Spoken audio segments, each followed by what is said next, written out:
School Board of the Duval County School District is now convened in its regular monthly meeting. To everyone present and to our television viewers, I wish to extend a warm welcome to this meeting of the Duval County School Board. The vision statement of the Duval County School Board states, every student is inspired and prepared for success in college or a career in life. The mission statement of the Duval County School Board is to provide educational excellence in every school and every classroom for every student every day. The Duval County School Board is here tonight to listen to reports from district staff and to set policy for the district that will improve student achievement. We will also address budgets, contracts, personnel, appointments, and other business items that require vote of the board. The management and day-to-day operations of the district are the responsibility of the superintendent. It is not the role of the board to make managerial or operational decisions.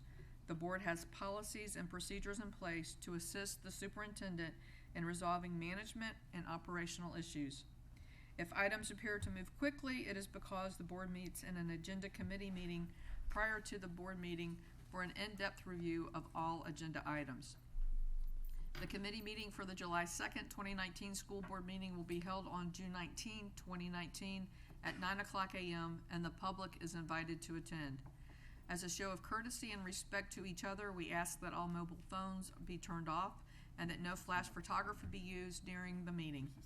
For those wishing to address the board during our public comments portion of the board meeting, please note that we will accept speaker cards until 6:20 p.m. Thank you for taking the time to join us this evening and for your interest in the operation of the Duval County School District.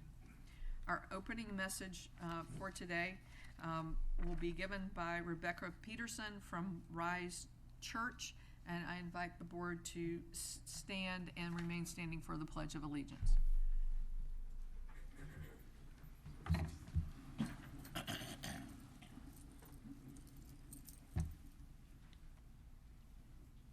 Good evening. Thank you so much for having me here tonight. And I just want you to know we're so grateful for everything that you do to impact our students, to impact our community.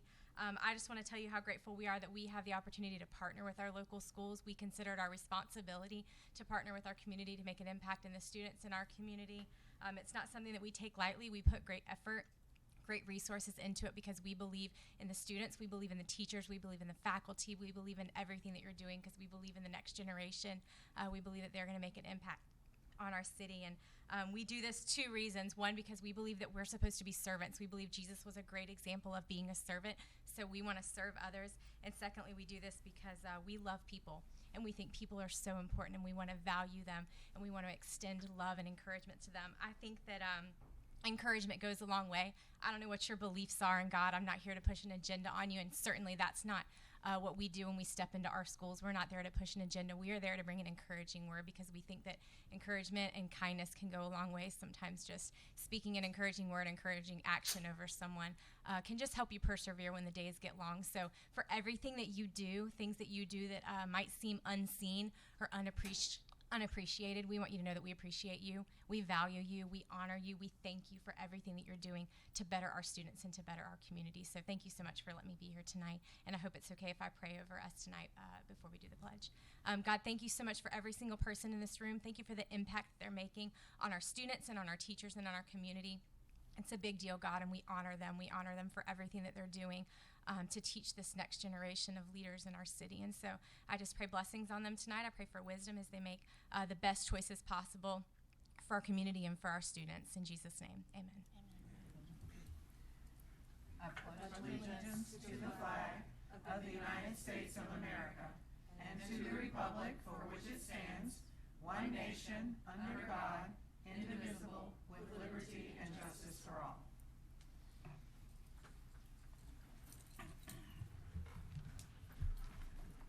Tonight, we will have Venetia Elementary Principal Monique Chapman present. You can come forward now. This is in Board Member Joyce's district, District 6.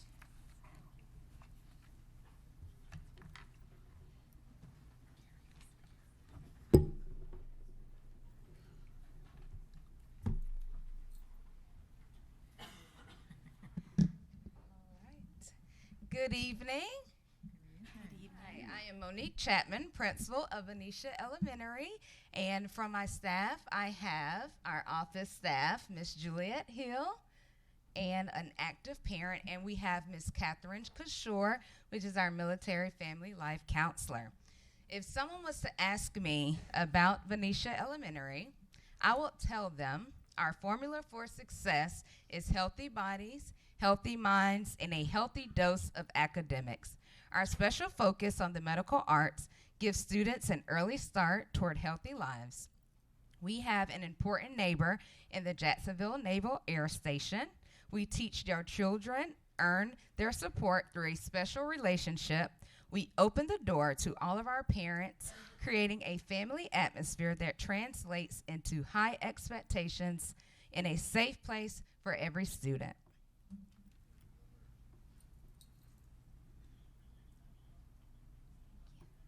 For our medical arts magnet, we focus on the medical arts standards each week with the integration of the health and fitness aspect.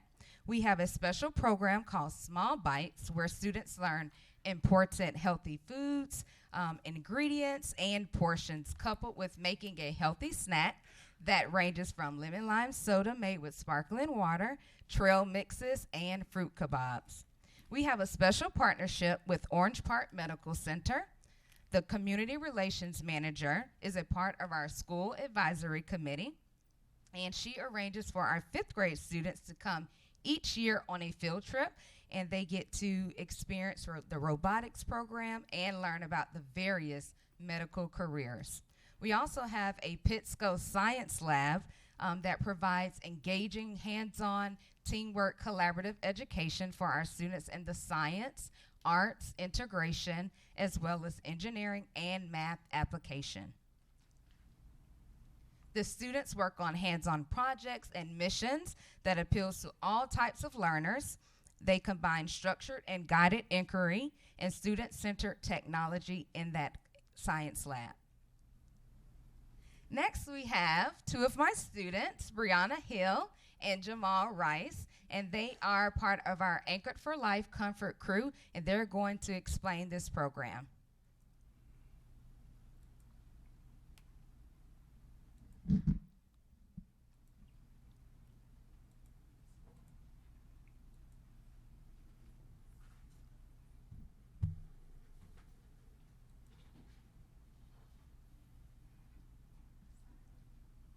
are proud to be part of the Anchored for Life team at our school in Anchored for Life. We help students who are experiencing transitions, and we also do things to help our community. One of the things that Anchored for Life does every year is a community service project. This year we collected supplies to donate to the animals at the Humane Society.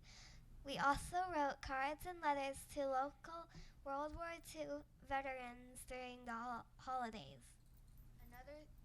Another thing that Anchor for Life does every week is support students in transition. When new students come to the school, we help them feel comfortable and show them around. When students have a parent who is deploying or their family is moving away, we give them a kit to help. Every kit includes a comfort item, a journal, a DVD, and a family guidebook.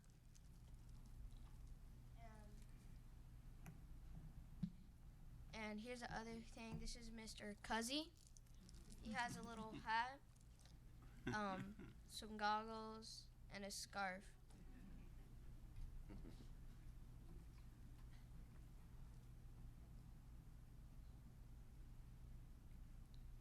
Anchored for Life is about making every student feel welcomed and cared about.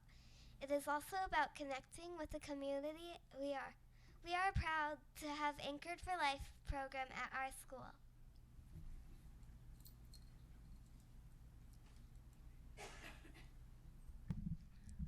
They're awesome.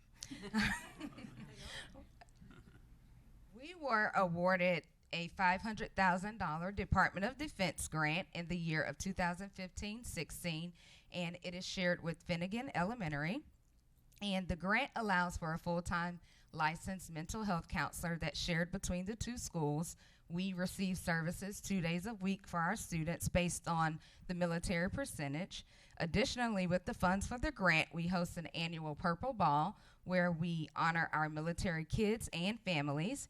We hold quarterly positive behavior incentive stores where students can spend their Viking bucks earned, as well as provide math tutoring to all of our students. We were also able to purchase the Calm Classroom program to help manage student stress, as well as focus in the classroom.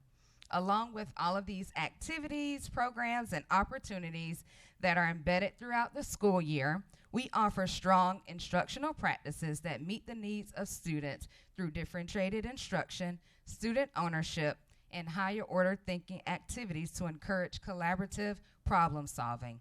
It is my top priority to provide students with a safe and effective learning environment, and that is full of rich experiences. I am honored to be the principal of Venetia Elementary School of the Medical Arts, and I am grateful for the community support, and I want to thank everyone for letting me share about Venetia Elementary today. Thank you. Thank you very much.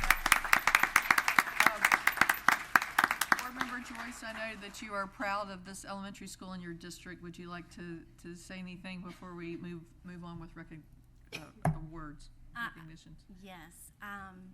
Being my son's in the military, he's an officer in the Air Force, and working at Joseph Stowell Military Academy of Leadership. When I walked in, when I was visiting and met Miss Chapman, and she showed me around the school, I was blown away by the amount of military students who attend the school and how they work with these students and comfort them and just meet their needs.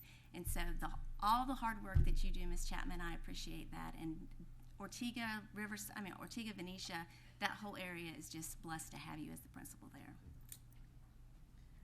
Thank you. I would now like to ask Superintendent Dr. Diana Green and Board Member Joyce to come down front for presentation of certificates.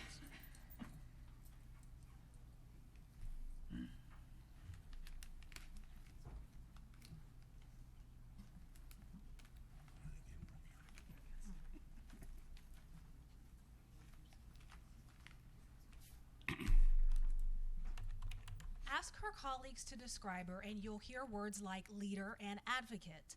It's for these character traits and many more that we begin by recognizing our School Social Worker of the Year, Carla Flowers. Our school social workers have been referred to as the silent warriors of the school system. Working throughout our traditional and alternative schools and in homeless and foster care centers, school social workers help provide critical support in areas that can impede a student's education. That can range from a lack of clothing or school supplies, to chronic absenteeism, to traumatic life events, and much more. When it comes to why Flowers received this year's top honor, we're told it's because of her constant contributions to the district's program and to the field of social work. Flowers assumes a leadership role with her colleagues. She manages and organizes the school social work student internship program. She supports and trains new school social workers. She advocates for students and families. She oversees several committees, and finally, she is just happy to help anyone in need. Here this evening to help honor Flowers are Director of School Behavioral Health, Katrina Taylor, and Supervisor of School Student Services, Laura Chiarello. Please help us congratulate Carla Flowers, Team Duval's School Social Worker of the Year.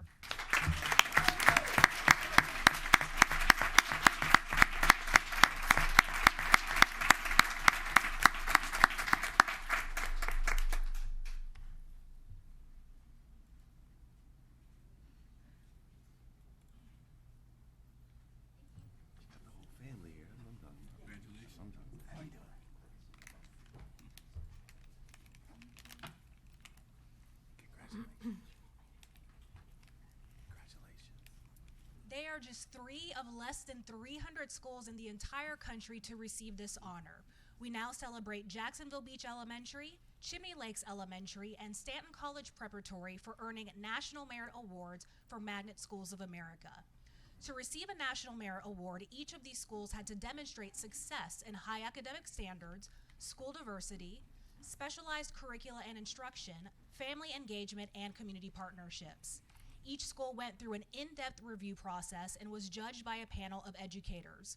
In all, 288 schools in 20 states were recognized, distinctions that MSA leaders say go to schools that, quote, embody the best in public education.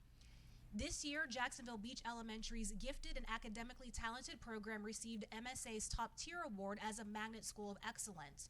Joining us from that school are Principal Cameron Mattingly, Assistant Principal Edna Chapman, Gifted Lead Tracy Chin, and third grade math and science teacher of the gifted Joanna Culp. Chimney Lake's International Studies program and Stanton's College Preparatory programs were both honored as Magnet Schools of Distinction. With us from Chimney Lakes are Principal Missy Metz, Reading Coach Sarah Barrell, Math Interventionist Karen Cantwell, and second grade teacher Christina Enton. And from Stanton, Principal Ngongoma Majoba Siani, Assistant Principals Michael Kerr, Matt Hemphill, and Sonia Raming. All three were recently recognized in a national ceremony in Baltimore in April, which is where they got their plaques from, and they were also recognized in front of their peers at a recent principals meeting in May. So please help us congratulate these three schools for these National Merit Awards.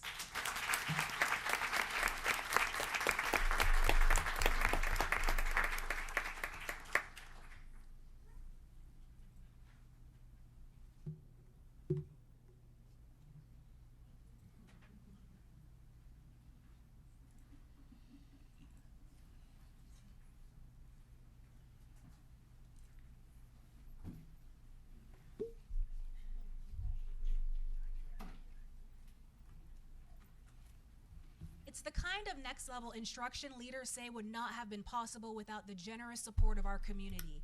For our final presentation, we welcome the principal and staff of Mandarin Oaks Elementary School, and they are here to be presented with a generous $10,000 check from Walmart.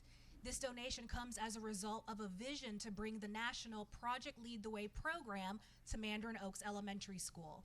This innovative STEM-based program challenges students through interactive and hands-on projects in areas like robotics, animation, the human body, and more.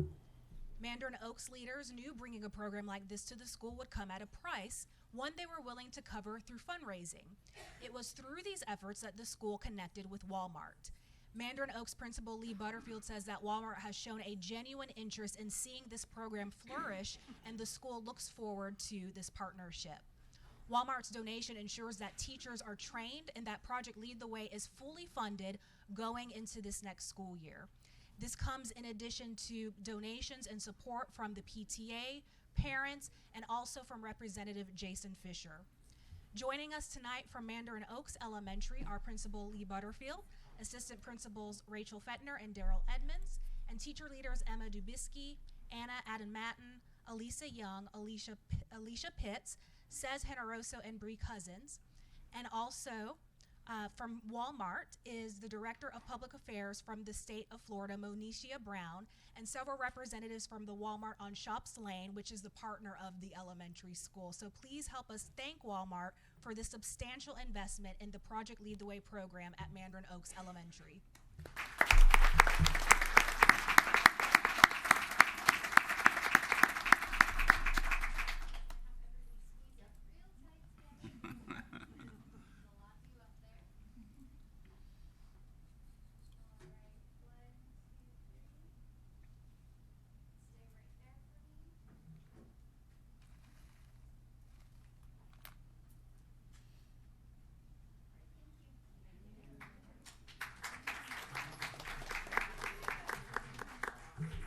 This concludes this evening's presentations.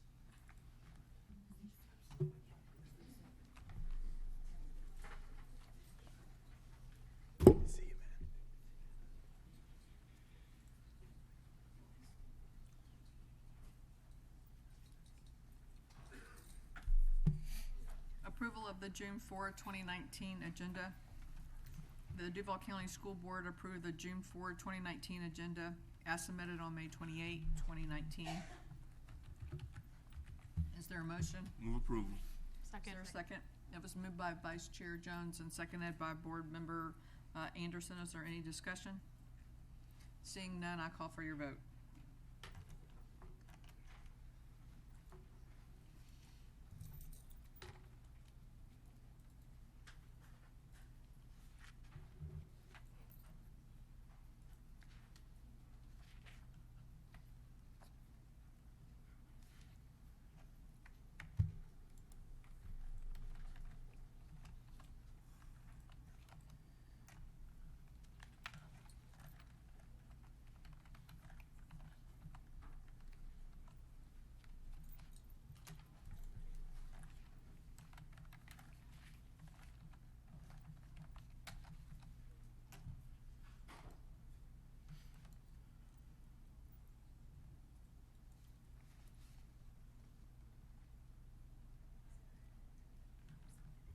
By your actions, you've passed this 7-0.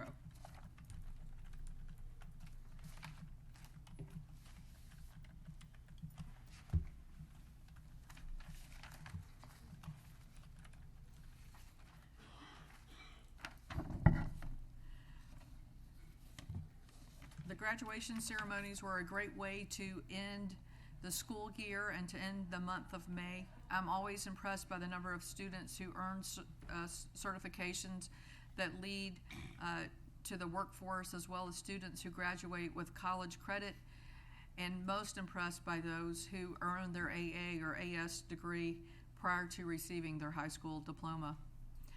This month, the board will participate in Master Board training. This is an opportunity to do some team building and participate in professional development. Our board dares to have courageous conversations, and while we do not always agree, we do choose to respect everyone's position. The board began community conversations about our facilities in February. In May, we passed a resolution which asked the City Council to allow voters to decide the future of our children and public education. The legislation was introduced at the City Council meeting last Tuesday night, and a public hearing will be held on June 11th. It is scheduled to move to committee on June 18th, and it will go to the Finance and Rules Committee on that same day. I would like to thank Dr. Green for her leadership and willingness to engage our community in conversations about our schools that have been a long time coming. It is my hope that we will continue to work with city leaders in order to allow the citizens of our community to cast their vote and allow the collective voice of our community to participate in the shared decision-making process regarding our schools. Dr. Green. Thank you, Ms. Hershey. The superintendent's report, and I'm going to be a little redundant. Ms. Hershey just talked about the master's facilities update, and she thanked me for my leadership. I want to thank this school board for having the courage and leadership to move forward with it. I'm simply the person who makes the recommendation, and it took the leadership of this board to determine that this was a worthy cause, and so I appreciate everything that the board has done. This is still just a timeline that we had a number of community meetings in March of 2019, as well as meetings during April through June. Those meetings that were happening in April and June were input meetings from certain communities that felt they needed more opportunity to share their concerns about the master's facilities plan. And in the month of May, the board approved the resolution to send to the City Council. On June 11th, there will be 2 meetings. In the morning, we will have a school board workshop where I will share additional information about options for the board to consider for the final master's facilities plan. And then that evening, the City Council will have a public hearing on the resolution from the school board. Also on June 18th, if that moves forward, that resolution will go to Finance and Rules Committee, and we'll review the bill, and then the possibility of the full council to address the bill on June 25th, 2019. All of those, especially the June 11th meeting, is open to the public, and we encourage you to attend both the workshop and the June City Council public hearing.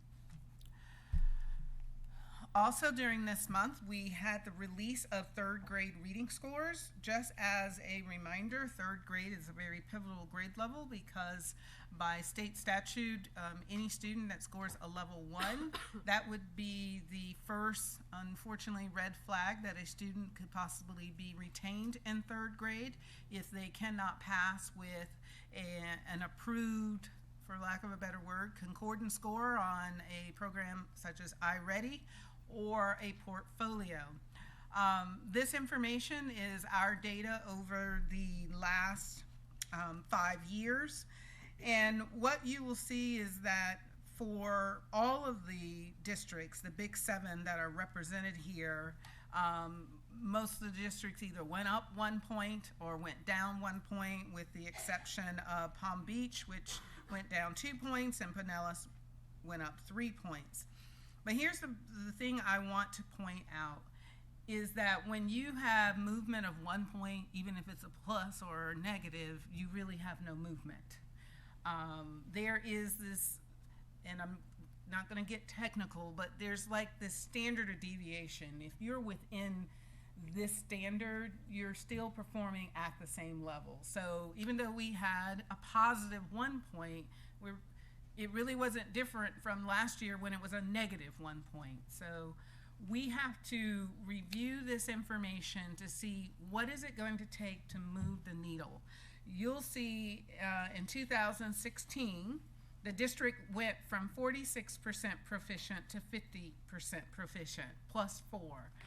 That would be the beginning of a move that someone could say something happened between 2015 to 2016 to move 4 points when the state only moved 1.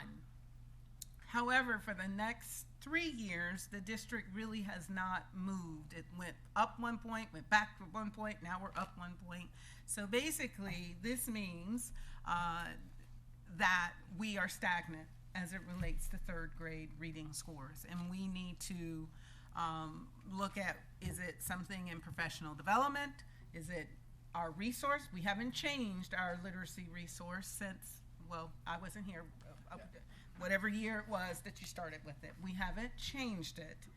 And yes, we introduced some supplemental resources this year, but we really have to look at that core resource and make a decision. Is this, sometimes core resources will get you to 1 point, and then that's the best it's going to get a group, not just a group of students, but mass groups of students, and we have to come back and review what do we need to change, what's different, because the standards have been the same since 2000. FSA has been here since 2015. So ELA standards really have not changed over the last 5 years. And that means that there's something we need to do differently. And this is just one set of data, so it doesn't indicate what that means for 4th and 5th. 3rd grade is the first year of entering standardized testing. So it's always a challenge for the little ones. This is the first time they've taken a standardized test, and so I do think some of that plays into this, but as you can see, all the other districts, the Big 7, you're seeing that they're not really moving a whole, they may be higher than us, but their movement is going back and forth. And that, in my opinion, tells me that these districts, just like us, we need to evaluate what is happening with that core. And by law, or generally by rule, when you purchase a core, it has a 6-year life cycle. And by the executive order, if you remember, the governor put out an executive order to readdress the standards, and we received information that, okay, everyone needs to hold with the current curriculum resource that you are using before moving to change that out, because we do not know what will those new standards look like. And we are in the process of especially working with our Title I schools and providing additional resource for students that struggle with the reading process, to support them even more, as well as our high-performing schools, giving them that autonomy of whatever you're doing is working and you need to keep doing it. There isn't a such thing as a one-size-fits-all. There is a thing that we need to start with a standard, and then based on the performance of students or the students that are in those schools that struggle more, then we need to differentiate from that core line. So I gave a really long explanation about our 3rd grade scores, that we're stagnant and we need to do something to sort of almost like jump-start it to get us to another place. And here's a perfect example: high school graduation. 5 years ago, the high school graduation in Duval County was somewhere in the 70s. And through, I believe, the leadership of Dr. Kelly Coker Daniels and her team, they did something transformative with high school graduation, with these individual school meetings, going out to the school, tracking, and when I say tracking, monitoring student progress, looking at student grades. That was so transformative that you saw the graduation rates increasing. Not only did they increase, they keep increasing. Now, will we hit a point? Yes, we will. We will hit a point where it will take another level to get it to go even higher. But that's an example when you've introduced something transformative and you keep introducing that, or you are consistent with it, and you see your evidence of improvement. So really gave you a long story for about third grade proficiency. Also this month, we went to the State Board meeting of Education. We had the State Board of Education meeting with Duval County, and at that State Board of Education, we had to share our future recommendations for 2 schools that have been struggling for a number of years. Unfortunately, Northwestern has been struggling for the past 15 years. During that time, they've made only 1 C. Their other school grades have been either a school grade of D.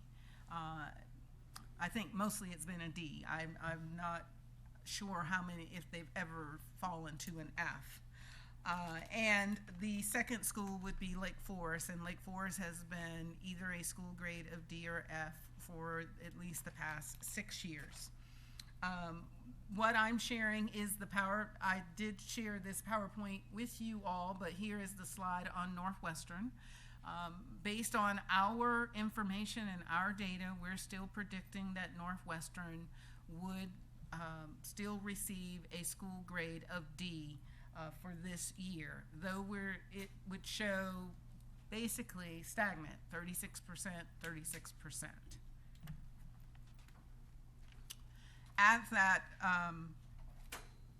board meeting, we shared the potential scenarios. Basically, what would be my recommendation is to redistrict all 6th grade students to eligible schools for the 2019-20 school year. And when we say eligible schools, that means those schools have to have a C grade or better. The 7th and 8th grade students, as we have in the past, they've been offered opportunity scholarships to attend other schools that have a grade of C or better, and we will continue to do that. But we are recommending closing the school at the end of the 2019-20 school year. Now, one may think that this was bold, but if we go back to our master's facilities plan, we had indicated that Northwestern was going to be repurposed as an elementary school. This meeting just sort of moved this process up a year, and that we would repurpose the school either as a K-5 or K-6 elementary school.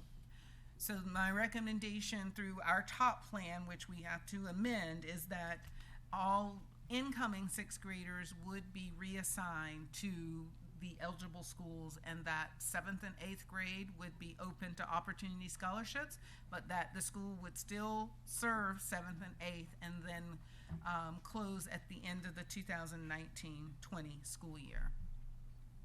Just as a reminder for the board, please remember that they've changed the definition now to persistently low-performing schools. You either have to have 3 Cs within the last 5 years. They don't have to be consecutive, but you have to have 3 Cs, or immediately the very last year, if you have a B, then that gets you out of the definition of persistently low-performing. Northwestern, even if the only way they could get out of persistently low-performing is they would have to make a B this school year. The same applies to Lake Forest. Because Lake Forest has either had a school grade of D or F over the last 5 years. They have no opportunity to get out of the definition of persistently low performing unless they make a B grade.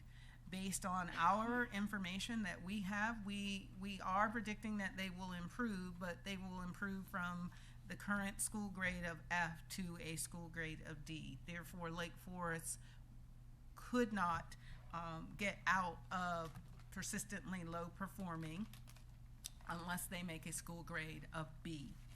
And based on that information, and again, both Lake Forest and Northwestern were part of the master's facilities plan as the possibility of consolidating and repurposing. So my recommendation would be to close and repurpose Lake Forest by consolidating students in a high-performing elementary, North Shore Elementary.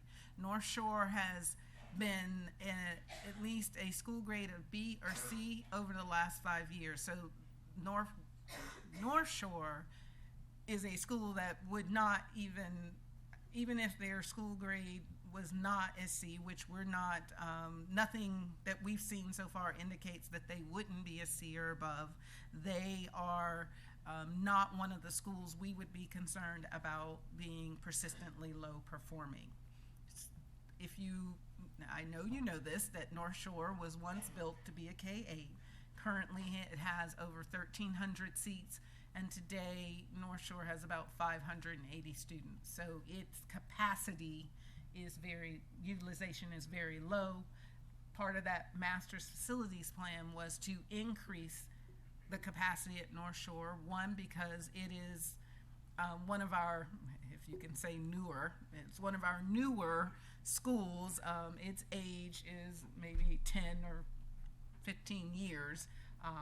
So the utilization and the FCI is very low at North Shore, and the things that we would need to do at North Shore would be more about safety and security and just FCI issues.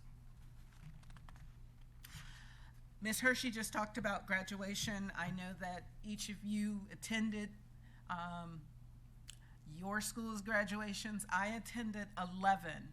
And I've decided I shook all 7,671 seniors' hands, even though I might not have been. I felt like I shook 7,000, but it was indeed an honor and a pleasure to be there with them. The fact that our students run most of their senior graduations is just phenomenal, and the students just really did an outstanding job. And for many parents, they were very excited. I saw everything from tiny little claps to, they're hoarse now from the screaming that they were doing for their students to walk across the stage. And we are just excited. Just to let you know, remember, seniors are still graduating. We have students still graduating. They can continue to graduate all the way to June 30th. And we believe our scholarship is going to surpass the $122 million that that we held last year. We believe we're going to surpass that, and when we get those final numbers, we'll make sure that we update the board and our community. I do want to let the board know that when we get all school grades in or school scores, we will have a department update. But I felt just because it was just third grade, I wanted to put it into my update for the board. So we'll have a department report when all of the data is in. Thank you, Ms. Hershey. Mm-hmm. We are now on the public comment portion of our agenda. Those wishing to address the board must fill out a blue speaker's card. The school board welcomes your comments on matters that are before the board for consideration. It is not the board's intent to respond this evening, but to use the input in our deliberations. To give everyone appropriate respect and courtesy, we ask the audience to refrain from audible comments or applause. When you come to the microphone, please state your name for the record. Please limit your comments to 3 minutes. When the green light in front of me starts blinking, you will have a minute remaining. When the light turns yellow, you will have 30 seconds remaining. When it turns red and the buzzer sounds, your time will be up. If your concerns exceed that time, you may present written comments to the board. You are asked to refrain from references to specific individuals and to follow expectations for civil discourse. Please remember that speaker cards were only accepted until 6:20 p.m. Thank you for taking the time to address the board. Our first speaker tonight is Kyla Gaines, followed by Steve Gritzuk, followed by Denise Scott. And I apologize in advance if I mispronounce your name.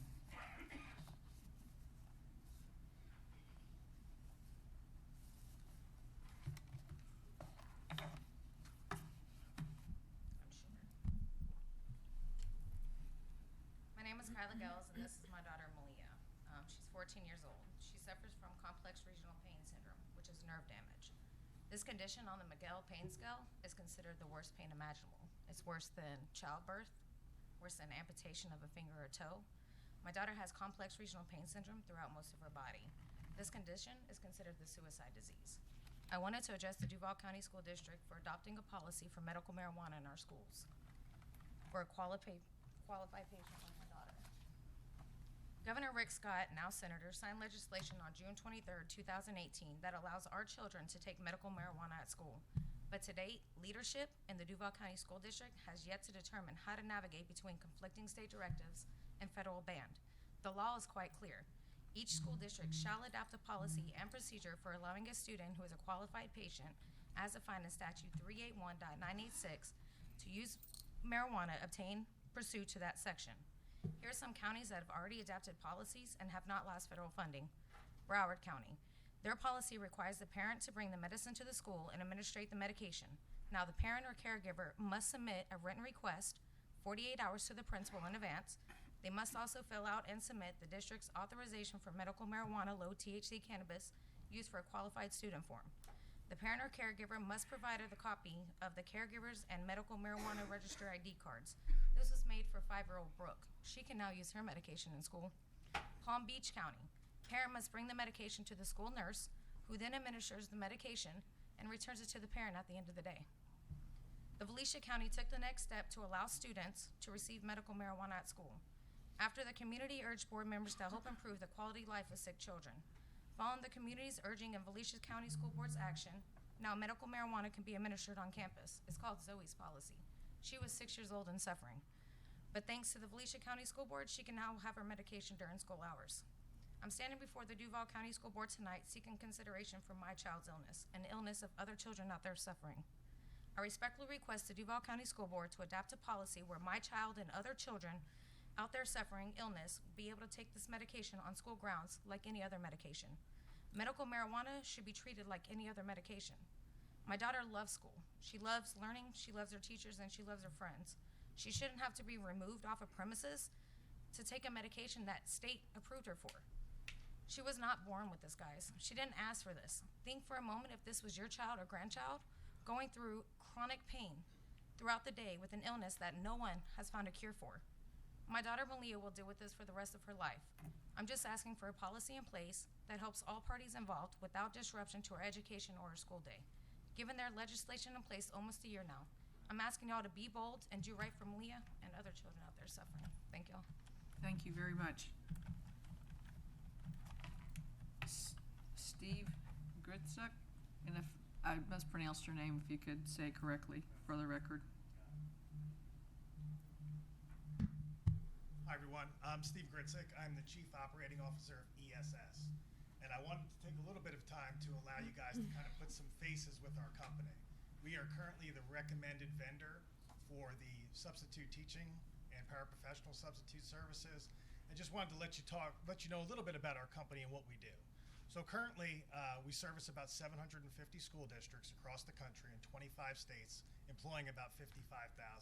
We've got a great company, we're agile, we make decisions quickly, and we're really excited to be a part of Duval County. I worked with the district previously for about 8 years, lived here for 6, so there really is a special place in my heart for Duval, and I understand what Duval County means to a company, what it meant to us in the past, and what it means to our company today.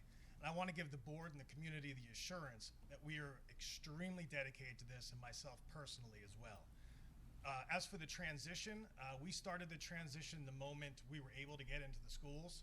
We committed to visiting every school within the first 5 days. We visited every school twice. We've had our substitute meetings that have been highly successful. We've gotten great feedback, great interaction. We've partnered with the human resource team, the IT team, the finance team to get all of the policies and procedures and transition components from our proposal into a real life living document that really is helping us navigate. And we just, again, feel great about where we are right now and wanted to just bring the whole team up here and just, again, these are folks that are on the ground. They've been on the ground for close to a month now, and just assure the board that we are dedicated to this partnership, and we look forward to it for years to come, should the board vote in our direction. Thank you. Denise Scott, followed by Eunice Barnum and Darlene Miller.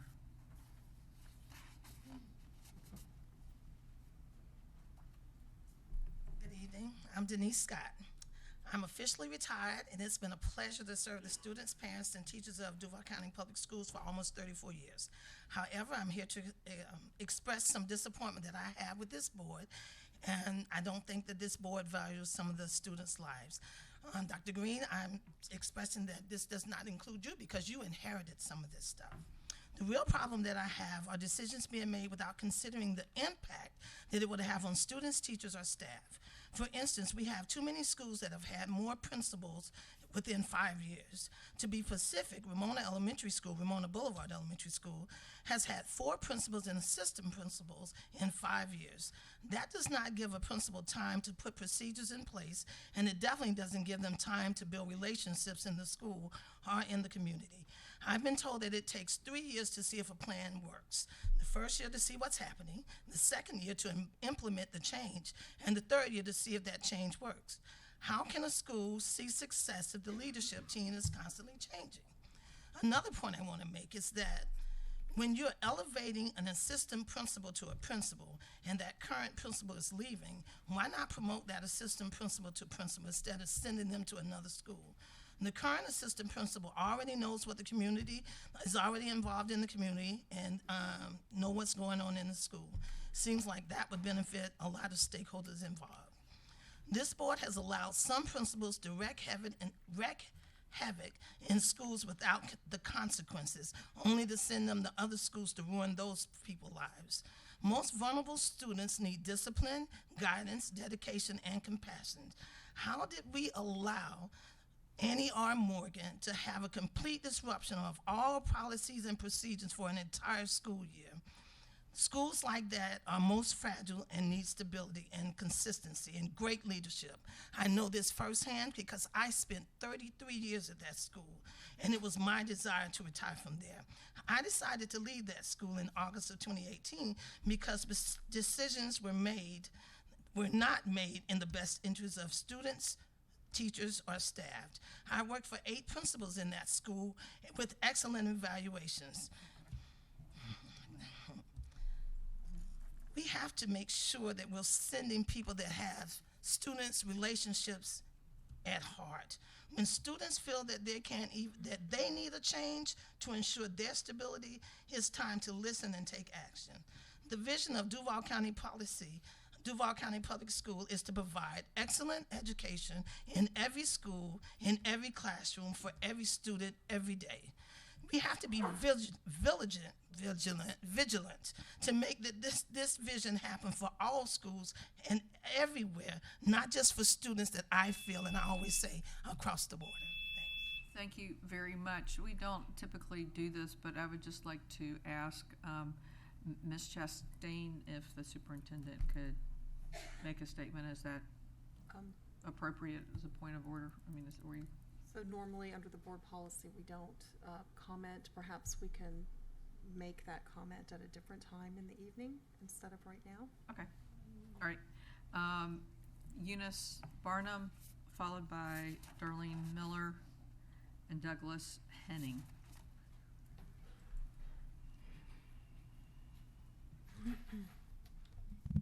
Good evening.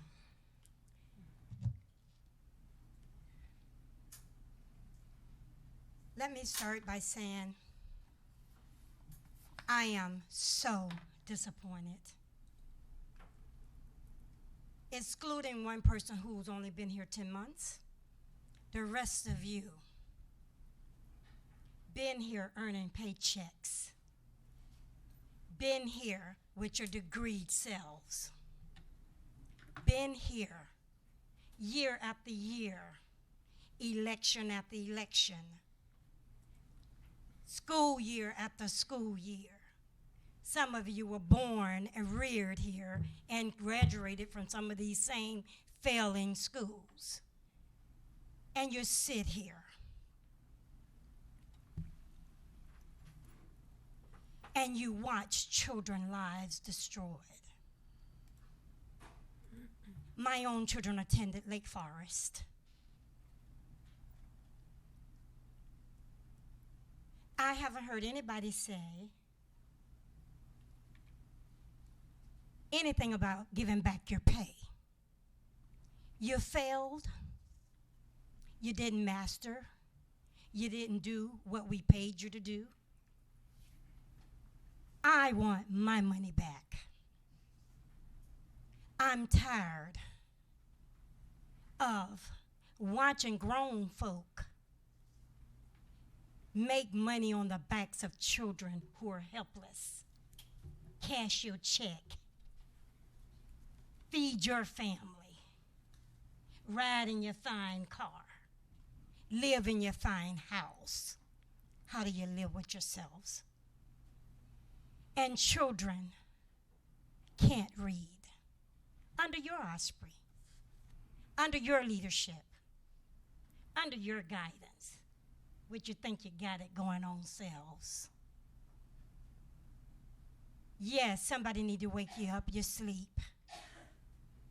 You're pretending, and your pretense is hurting people.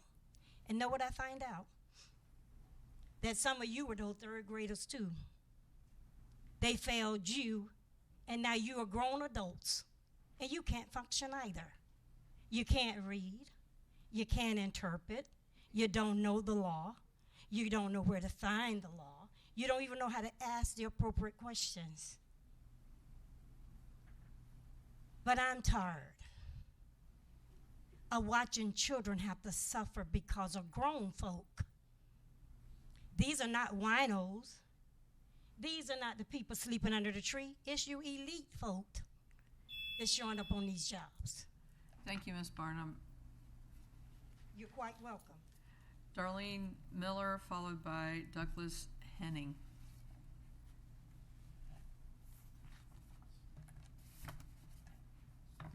Good evening.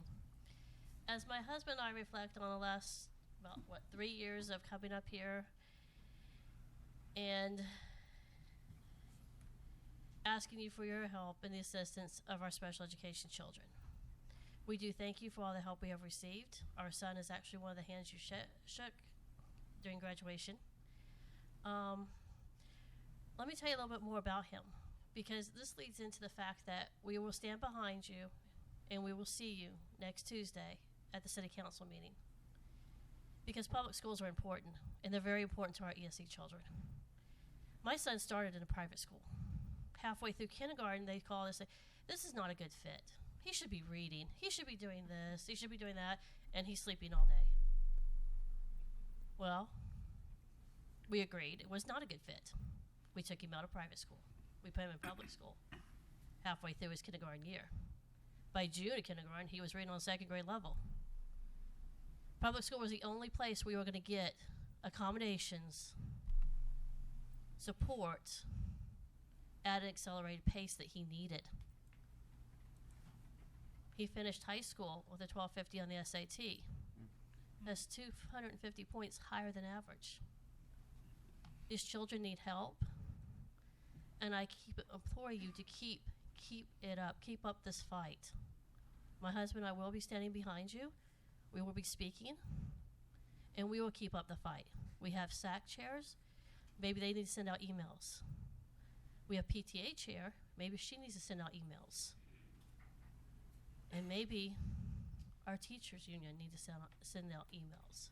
But this is a fight you can't give up, because The sales tax, the schools need help. We realize that. And for some of us, our other children had nowhere else to go except the public school. Thank you. Thank you. Douglas Henning?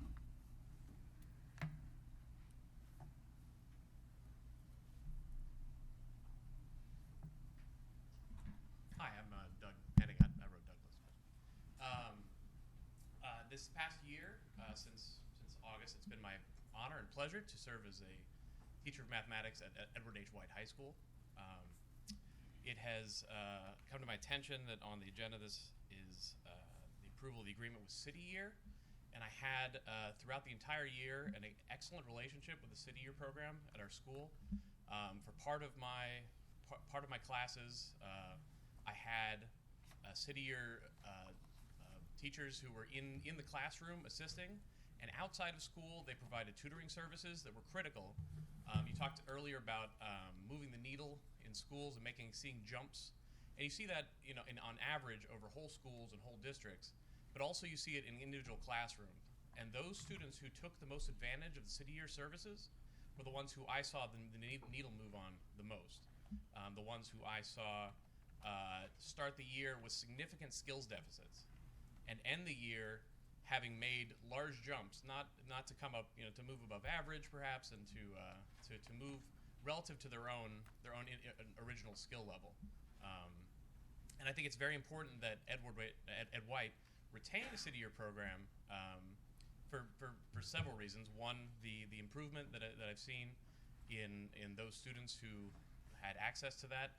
Two, the access to computers and the access to other peers and the teachers at City Year who are able to provide them with the services they need outside of school hours, because I only see them for an hour and a half a day. Outside of that, and math takes a lot of practice. And if they have someone there encouraging them to do that practice and to get those assignments accomplished, and to maybe walk them through certain assignments that they have trouble with, that perhaps they don't have other figures in their lives who are able to do so, and I can't do that for everyone in the 90 minutes that I have to cover a lesson, then I think it provides an incredibly valuable service, and I implore you to retain it for our school. Thank you. Thank you. We are now on to the comments from parent organizations. Are there any parent organizations wishing to address the board?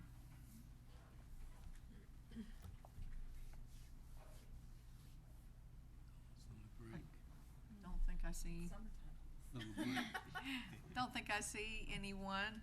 Are there any comments from District Student Government Association? I do not think, probably enjoying summer break. Comments from employee organizations? Anyone wishing to speak?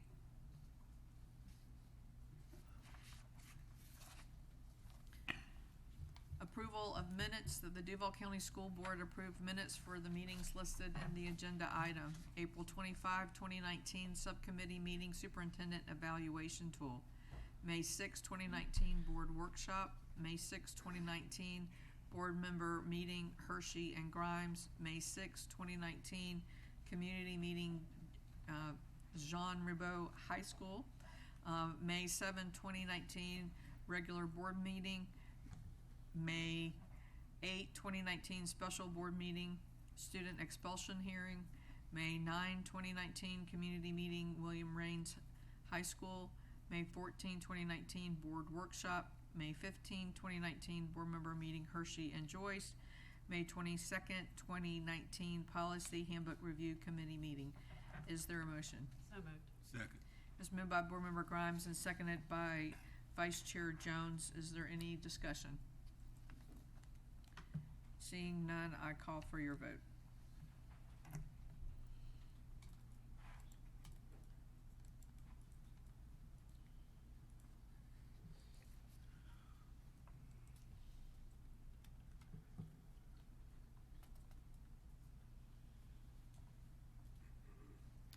By your actions, you've passed this 7-0.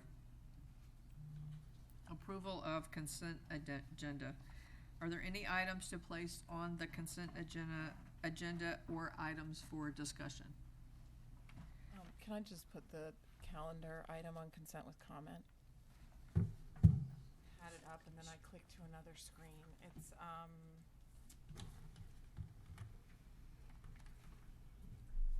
here we are. Number 2, B2. district calendar modification. Just consent with comment.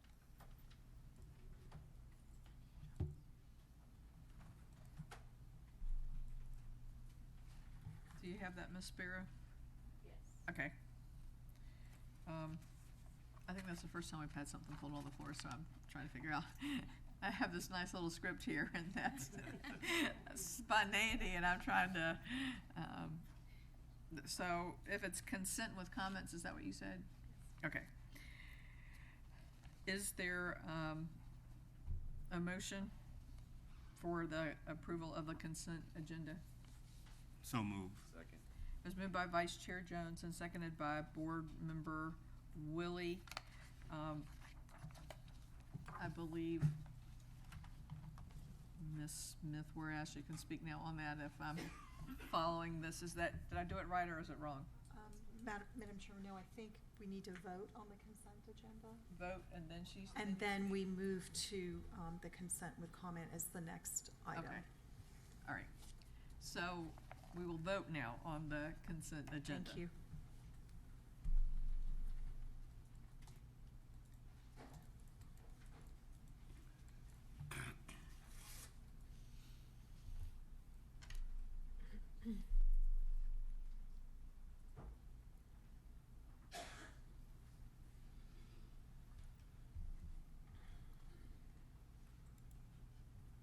By your actions, this is passed 7-0. Board Member Smith, whereas your consent with comments. Thank you. Through the chair to the superintendent, could you just summarize the change that we're making to the calendar? In previous years, every other week, every other Wednesday was an early release day for the school district. And I believe it was 1 hour early release. We, working with a committee, and that committee included teachers, community individuals, and district staff. We are now going to only have once a month an early release day, but it will be 2 hours. So we believe, one, it should be a benefit to families that now it's only once a month that they may need to do childcare for that early release day, and it's a benefit for our schools and teachers because now it at least 2 hours that they can come together and do professional development at their school. So that is the major change on the calendar. Thank you. I had this on my list actually for the record, but I thought a little earlier in the evening we might catch a few more people. And I think this, as we talked about at the workshop, will be a very well-received change to the calendar. I want to really thank Vicki Schultz and the HR team for pulling this together. This is something that we have heard over time, and we got the somewhat unfortunate opportunity to test it out when we needed to make up some weather time. But to see what the opportunity might be to shift some of this professional development into other times during the school year. And so this will not reduce the total amount of professional development time, but it will make the learning calendar more consistent for students. And so I'm very excited about this as a board member. I really want to thank staff for problem solving on it and the superintendent for bringing it forward as a recommendation. But I also think that it's very important that we communicate this so that as parents, I know we're just starting summer, but soon are planning for fall, that they understand and know that this change has been made to the calendar. So I appreciate the explanation. Thank you. Thank you, Board Member Smith. Whereas we are now on the discussion agenda, Academic Services College Board Suite of Assessments. Dr. Green, would you read the recommendation, please? That the Duval County School Board approve the purchase of the SAT, Preliminary SAT, National Merit Scholarship Qualifying Test, PSAT/NMSQT, and the PSAT 8-9 from the College Board in the amount not to exceed $628,350. That the Duval County School Board authorize the board chairman or vice chairman and the superintendent to execute the agreement contingent upon form approval by the Office of General Counsel. Is there a motion? So moved. Second. It was moved by Board Member Grimes and seconded by Board Member Smith Juarez. Board Member Joyce, you placed this item on discussion. Yes. I guess I want to start off by saying I'm not persuaded that all students should take this test and the district should bear the expense of it. I believe that we over-assess our children. I think that specifically for our 7th and 8th graders who are level 1 and level 2 students, they're taking this test when they could be receiving instruction time. So I think it's a waste of time for them to do that. When we have these children that are in 7th and 8th grade reading on level 1 and level 2 are in reading intensive reading classes. And so not only do they take the all of the baseline assessments, but at the beginning of the year they also take DAR testing, which this teacher has to individually give this test to those students. Takes anywhere from 10 to 25 minutes to give it, and she has to give it to the entire class, which takes away a couple of weeks worth of instruction time. It is just my opinion that where we can make a difference in the assessments and how many that these students are taking, we have the option to do that here, and that's why I pulled it. Are there any further comments or discussion? Board Member Smith Juarez. Thank you, Chairman Hershey. I do not disagree that there are a tremendous number of assessments, each with its individual purpose, but collectively making up a lot of testing. Some of it is required, some of it we do because of a particular diagnostic or a particular purpose as a tool for future learning for students.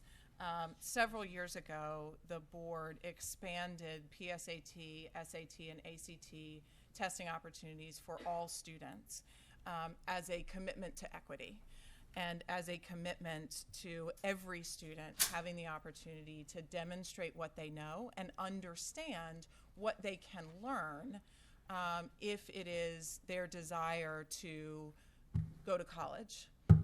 And so these college entrance exams give them that baseline, that growth, that opportunity for application. They also do that across the board for students, regardless of their demographics, regardless of their performance, regardless of the socioeconomic status of their household. And we have seen that with some academic coaching that comes alongside these things, that students are able to shine on these nationally normed tests in ways that they don't always have the same success on the Florida Standards Assessment. And so having the PSAT portion of this, where students are getting familiar with the test, getting used to what it means, I believe has been an important part of our district culture. I absolutely support, as we said at the workshop, that we should review the testing calendar and that we should know the collective purpose of all of those assessments as well as the individual purposes. And if we can find some strategic ways to reduce that, I'm all for it. But I do feel that these tests serve a particular purpose and that testing all students rather than just some students is a commitment to equity in this district that I would like to see us continue. So I will support the item. Board Member Willie. Yeah, to that point, Board Member Joyce, I totally understand the over assessment and testing. But if we take that example of the 1s and 2s, I think what it does is it does create inequity, and I want opportunity and access, and I think that's what this does as we test across, and it gives folks the opportunity, as Board Member Smith Juarez stated, the opportunity to showcase and show what they can do on a nationally recognized exam. So I wouldn't want to take away that opportunity, but I do want to just bring up the fact that we did talk about the scheduling, and I think that's even more important as we look at not only this test, but all tests and see where they lay in the calendar year. So, but I appreciate you bringing the concern. Any further comments? Chair, excuse me. I was wondering if maybe the superintendent might be able to share more information about why this recommendation was made and the uses of the test scores and that information that we received back for students. The PSAT, which is done in, there's a PSAT 8-9, and it's done in 7th and 8th grade. The main uses of that particular assessment is that students can qualify for a program called TIP. It is an accelerated program out of the Duke University, and many students can also qualify for Khan Academy, and I think that's mostly for 8th grade. If they get an eligible score, then those students have access to Khan Academy to support. All students, all students have access to Khan Academy. That's why I need them. Once you get into high school, the PSAT is the beginning portion of the National Merit Scholarship for students who have a certain score. They then start to qualify. It also helps with scheduling students, helping students to see where they need to improve or brush up if they need a concordance score with SAT or ACT. So it has benefits for students that open up opportunities for them.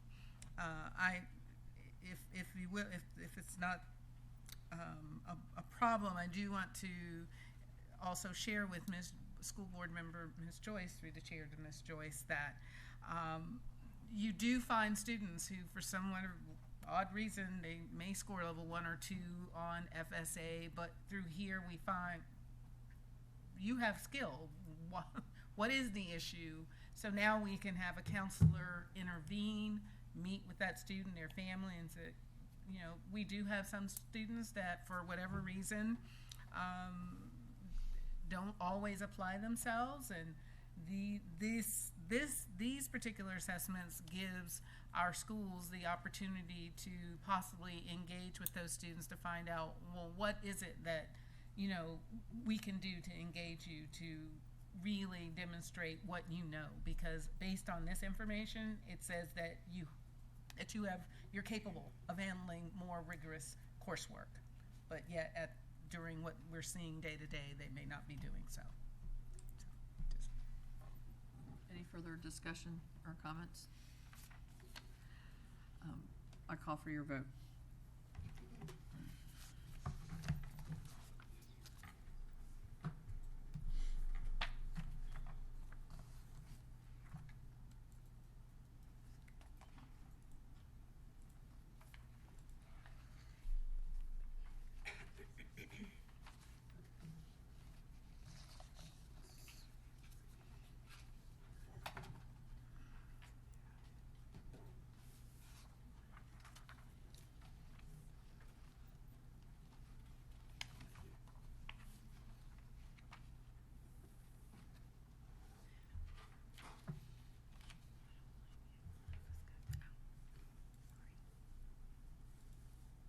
Board Member Joyce.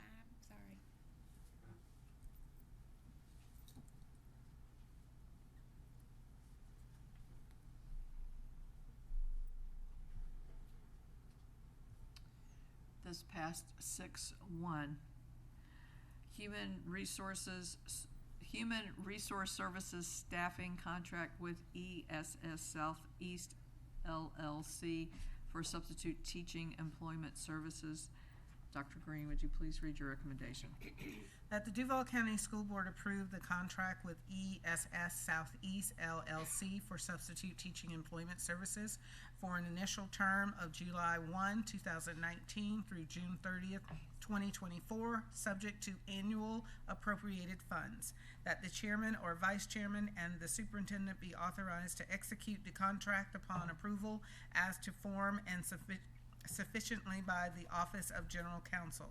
The authority be delegated to the superintendent or designee to renew the contract for subsequent years, provided terms and conditions are favorable to the district and subject to availability of funds. There are 3 potential one-year renewals. Thank you. Is there a motion? So moved. Second. It was moved by Board Member Grimes and seconded by Board Member Anderson. Board Member Joyce, you put this item on discussion. So I pulled this item because I have a couple of concerns about the company's ability to meet the needs of our district.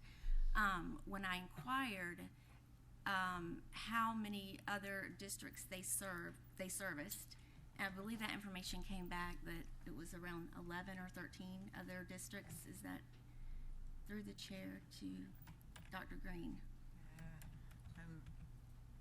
I'm going to bring up that email, but I believe that is correct.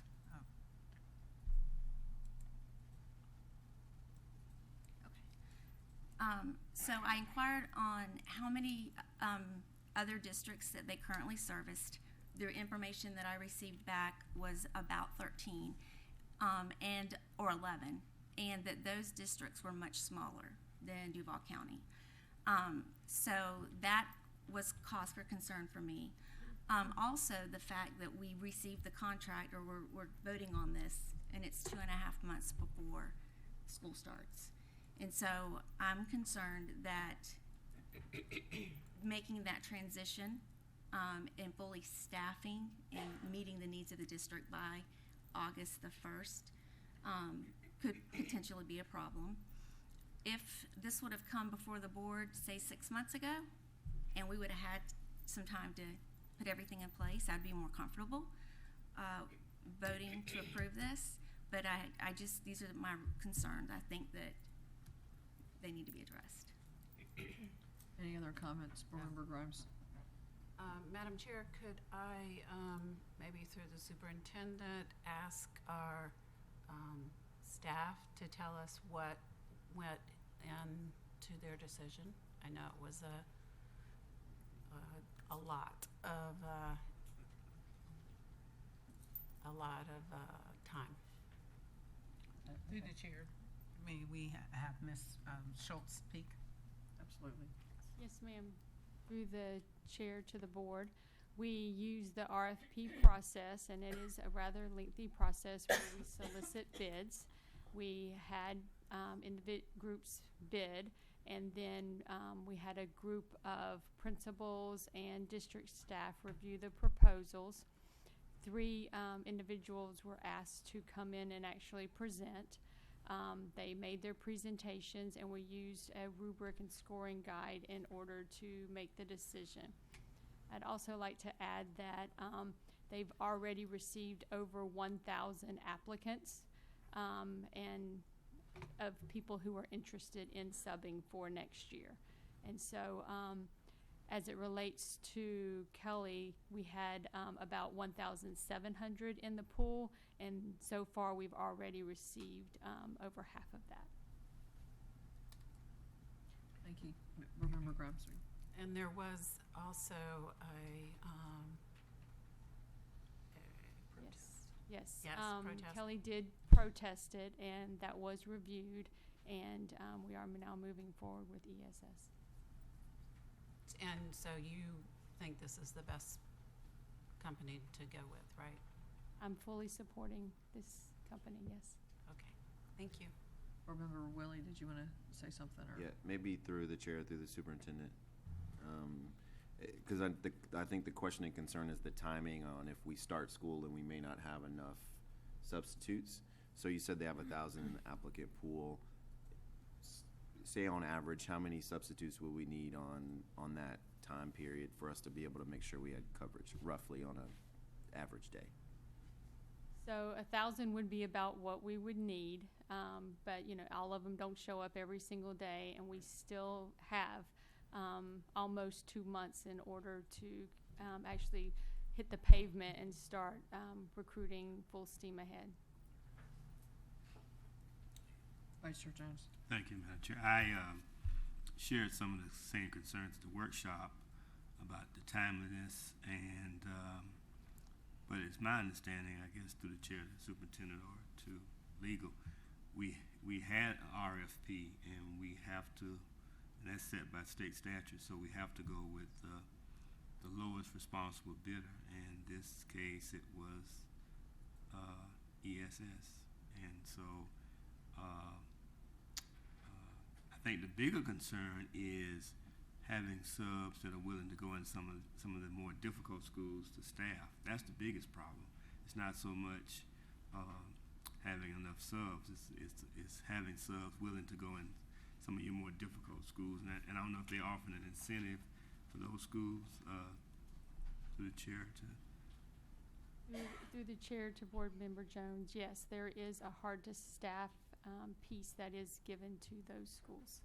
Okay, so that's consistent with what we had with the previous contract. Is that correct? Previously, the hard to staff was more for content areas, and so now we've done an analysis of which schools are hard to staff, and so now those schools will have that designation.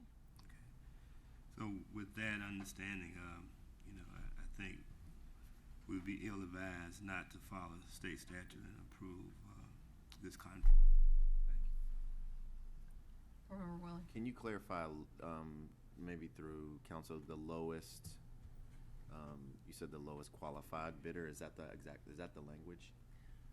Through the chair to Board Member Willie, in an RFP, a number of areas are evaluated, including cost. In this case, this proposer, my understanding, was the lowest proposer, but there were other areas that were evaluated as well. So this was a request for proposals as distinguished by an invitation to bid, which is low price only.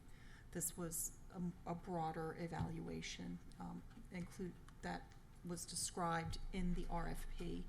And specifically, when an agency issues an RFP or an invitation to bid, or whatever the method is, courts require that the agency follow its own rules that it wrote down in the RFP. And this RFP had a lot of the same standard requirements, of course, modified for the particular content for the services to be delivered, but it's the same, I don't want to say boilerplate, but a lot of legal terms and conditions that we put in all of the district's RFPs.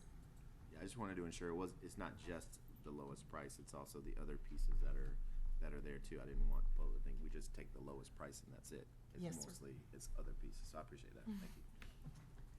Board Member Anderson. Thank you. I do agree with Board Member Joyce in one area, that the timing of this coming to the board was a little bit difficult. I know we had this conversation in workshop. It sounds like pieces of this rollout have already started to happen, and I will say thank you very much to the SS staff for working really diligently to get this up and running. It just seems, without this approval, it seemed like the timing was a little wonky, I'll say. That's the technical term that I'll use. Again, thank you very much. The information that they provided to us tonight was something like 750 districts. I jotted that number down because I too recognize kind of the difference in what had come through the email and what was said tonight. And so I appreciate the competition that ESS will offer. I think that, especially this month, we're no stranger to competition. And I think that can help drive performance. And I hope that you all are ready and prepared to get the numbers and bring the staff in, because these are our children, and these are our schools, and these are our teachers that we have to take care of. And I hope that I feel confident that staff and the RFP process has delivered the right company for the job. I have two additional questions. So through the chair to Ms. Chastain, so by state statute, the board has to approve this contract. Is that what I'm hearing from? Through the chair to Board Member Joyce, so if the board doesn't approve this contract, then you don't have a contract for substitute services. By following the process, the recommendation is this particular vendor, because this was the vendor that the evaluation committee through the scoring and the evaluation of all the content areas, was the highest ranked proposer. Part of the delay is that there was a protest, and so there had to be a hearing and a final order issued. So it was also protested. A lot of these similar issues were raised during that protest hearing. So as far as the board, this is something that requires a competitive process, and an RFP is a competitive process. That is under state board rule. It would be difficult for there to be discretion at this stage to make a change, because depending on what that is, it could be a deviation from the rules that are set forth in the RFP. And then one final question. I know the contract originally is for 5 years. Is there anything in the contract that's written, the language that if this company is not meeting the expectations after the first year or the second year, is there anything to protect the district that way? Yes, ma'am. Through the chair to Board Member Joyce, that's an excellent question, and this is something that we routinely cover in our RFPs, in that standard language that I referred to earlier. There is always the ability to put a contractor on notice if there's an event of default and let them cure. We also have a failure to appropriate funds, because we live annually in a budget cycle. And last, we have a termination for convenience, meaning upon written notice, a certain amount of time, I don't have that memorized, that it could be terminated as well. All of these things, in my opinion, protect the district in its contracts and its contracted services. Okay, thank you. Any further comments or discussion? Seeing none, I call for your vote.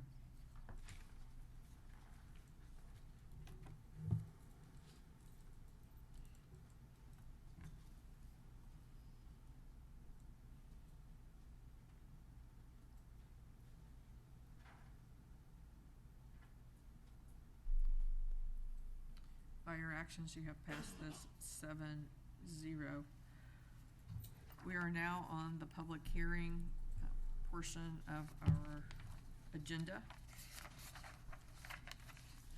Public hearing and vote revisions to Chapter 8 Board Policy, that the Duval County School Board conduct a public hearing and adopt the recommendation revisions to the following policies in the School Board Manual, Chapter 8.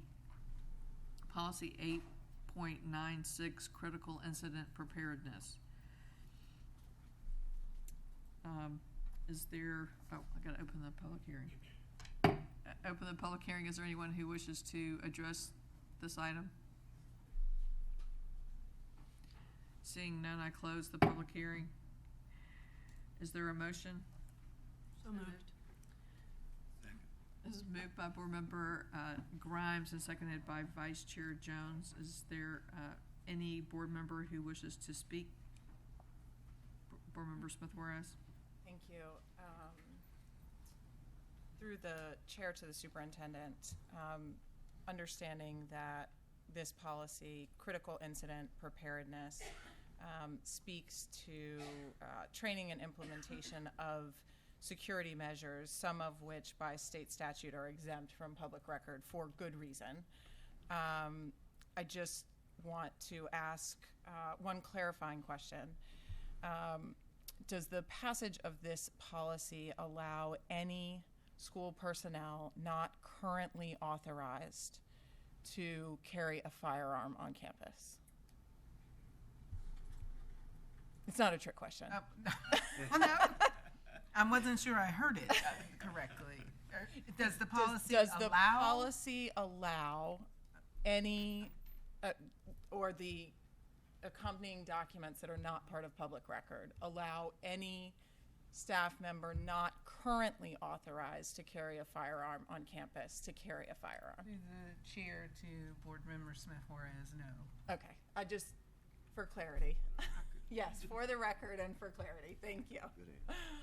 Any further comments or discussion? Seeing none, I call for your vote.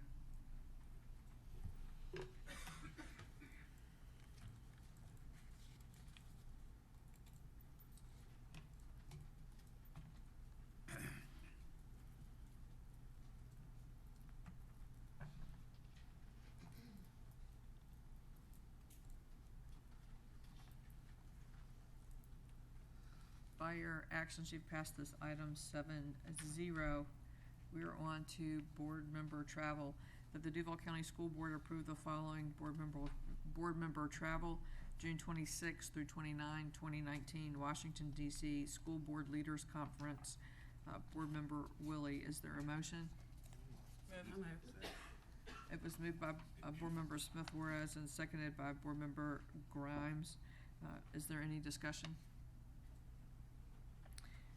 I actually have a question. Can you tell us a little bit about this conference? I'm just not familiar with it. I haven't seen it. Can you tell us who's sponsoring it and what you expect? Yes. So it's a program called Leadership for Educational Equity, and they basically put on a national conference each year, and they invite different school board members from around the country to come. They invite speakers from around the country as well, and really just get you some hard and soft skills on how to be a best board member, how to work amongst your team, and those sorts of pieces. And hopefully, as I can send out the full agenda and make sure I send a full report too as I come back. Well, we always like for you to share. I was just curious. So thank you very much. And I think it's also helpful for the public to know as well. You know, when we travel, the professional development that takes place. Is there any other questions? Seeing none, I call for your vote.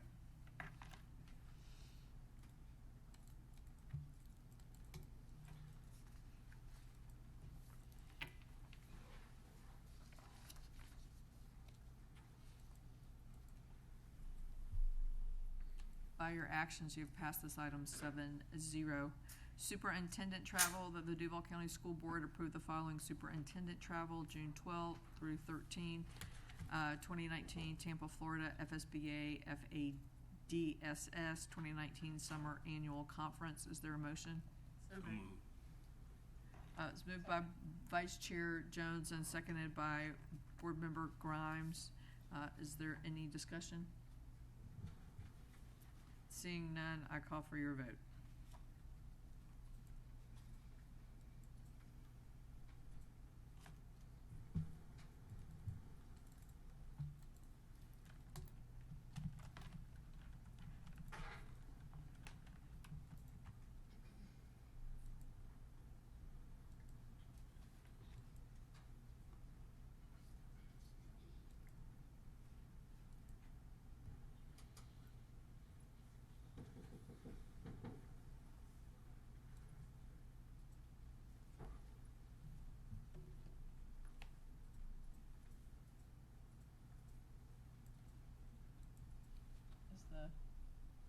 Is it working?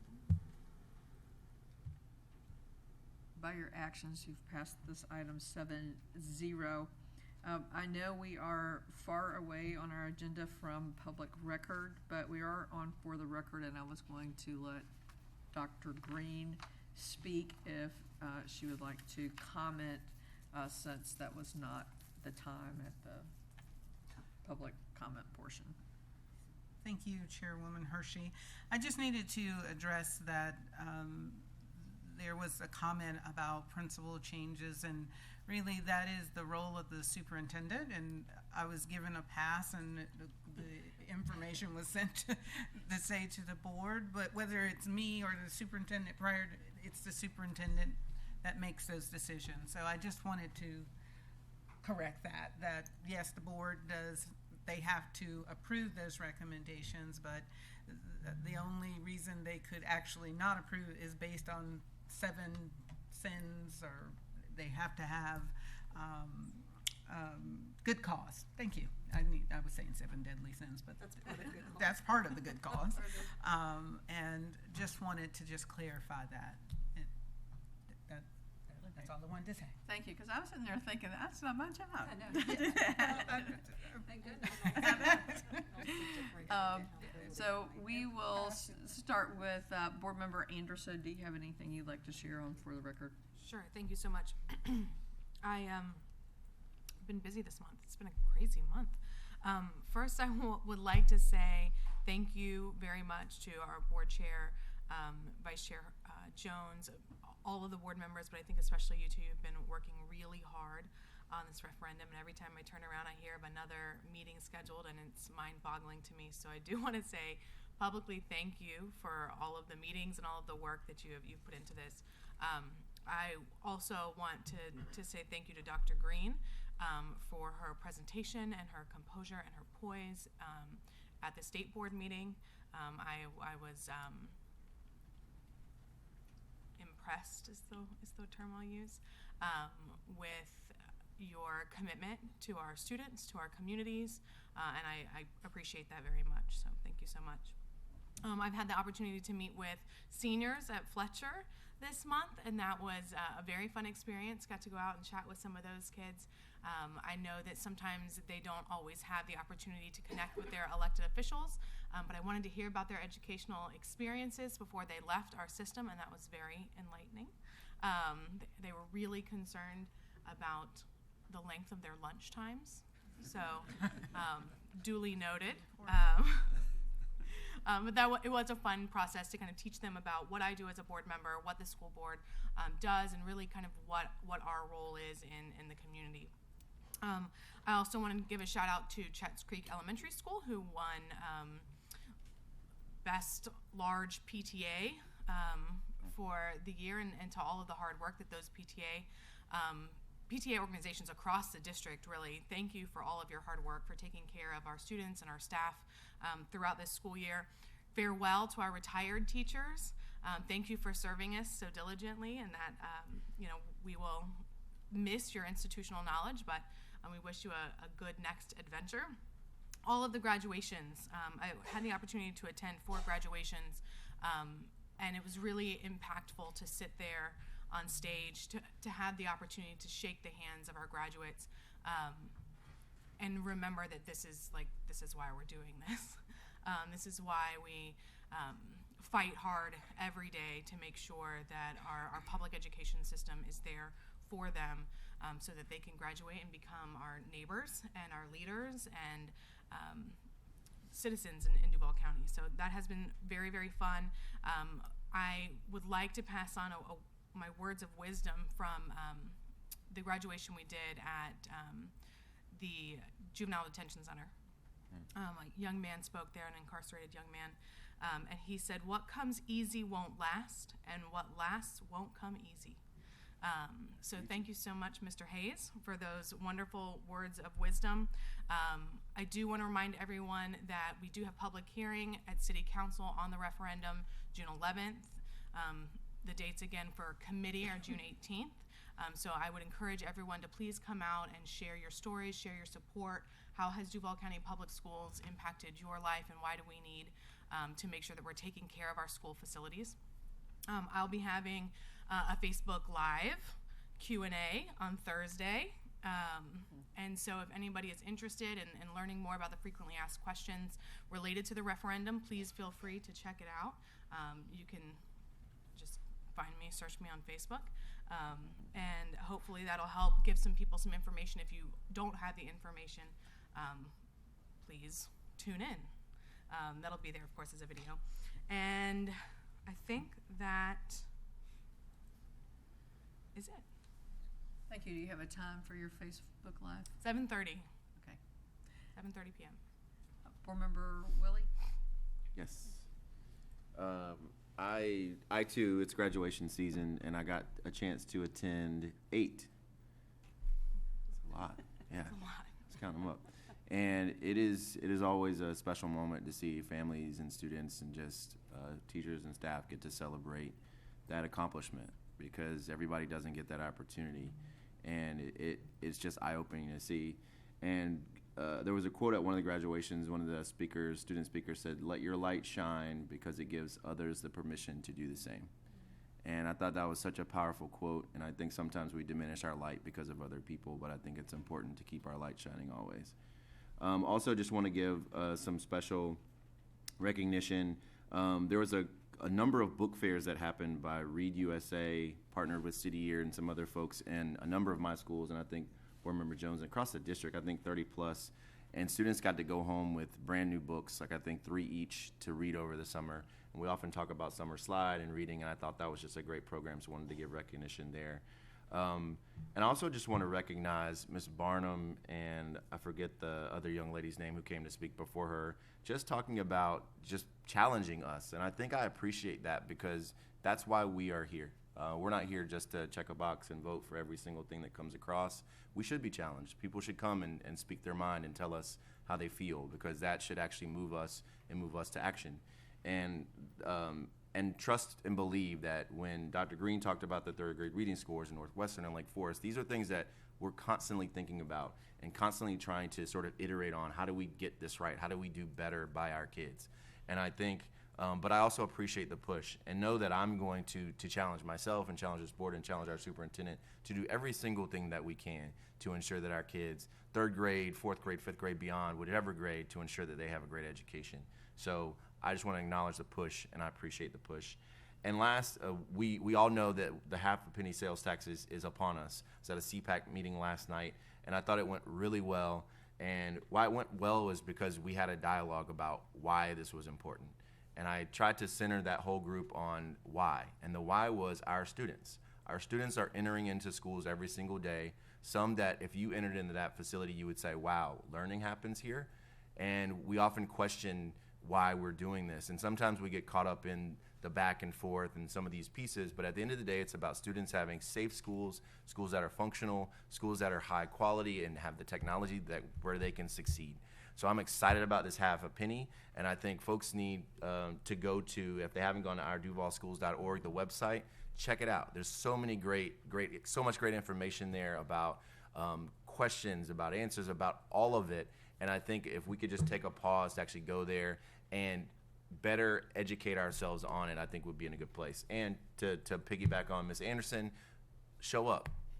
My deal is we need to show up for our kids always, and showing up at the city council meetings, showing up at these meetings does that. So I just want to thank the folks who were at that CPAC. It was the downtown sort of urban core CPAC. Dr. Krisnar was there as well. And it was just a very engaged group who had really, really great questions to ask, but they also really pushed us and believed that the schools, we need to do better by our kids, and one way we do that is with our schools. So thank you so much for the time, and I'll yield the rest. Board Member Smith Juarez. Thank you. Try not to be repetitive. I will also certainly congratulate all of our graduates who walked across the stage, as well as those soon-to-be graduates who are still diligently completing that last credit or checking that last box of what they need to do in order to earn that diploma. We acknowledge all of your hard work as well, and we are looking forward to celebrating your walk across the stage in August when that graduation happens. I also want to acknowledge City Year and the work that they do in our schools. We're a pretty agreeable board, and sometimes we disagree, but we tend to do it nicely until somebody started talking about where else City Year might be able to go, and then it was a fight. And I say that because I think we have each seen, as we have interacted with core members and understood the partnership of City Year as a true service in saying, where can we go, what can we do, how can we best be of use to children, to those students that we all show up for every day. And so I just want to acknowledge their work. I want to acknowledge the strong partnership that they have had with us over the years that they have been there, and just let them and all of their core members know that we want to see it grow when it can. And then also to the half-penny sales tax, absolutely, this is about our children who do not have time to wait. They have waited as we commissioned the FCI study in 2017. They have waited as we commissioned the enrollment study shortly following that. They have waited as those studies got completed. They have waited as we deliberated and had conversation. They have waited for us to pass the referendum and send it to City Council, and they do not have time to wait. We know what the need is, and all of those things that were done were done deliberately and with the best intention of understanding where are the needs and how can we best serve them, so that when we have the resources, that we know that there will be an equitable distribution, that we know how to prioritize those needs, and that we are not simply repairing and replacing what's there, but we are thinking and innovating about what does a learning space look like now that it didn't look like 75, 80 years ago when some of our schools were built. The average age of a school building in Duval County is 44 years. Nearly half of our schools are over 51 years old. And that's not 51 years with major renovations every decade. That is 51 years. Some of them older, because that's average. So, or 51 years or more. The half penny would cost the average household $6 a month. So as we think about this and as we think about the collective investment that Duval County can make in not just our schools, this is an investment in children, in business, in neighborhoods, in community, in how we relate to each other and acknowledge our common purpose and common cause as a city and where we're going in the future. So these buildings, these bricks and sticks, are there to advance learning, but they're also there as a testament to who we are as a city, how we've made investments over time when we had the resources and when we could, and how we've expanded in areas as there was growth. All of those things were done to the best that we could then. Let's do better now. And so I would encourage anyone, I'll look forward to seeing the Millers on the 11th. Thank you. Please stand alongside them, stand in front of us. You mentioned us leading. It is the public that leads. And so please lead, and we will support you and your support there. Please, if you can't be there on the 11th, you can email your city council person, you can call them, you can use any means necessary to contact them and let them know that how you feel, but that they have the opportunity to let the voters decide who we want to be, not just as a school district, but as a city. Thank you. Remember, Joyce?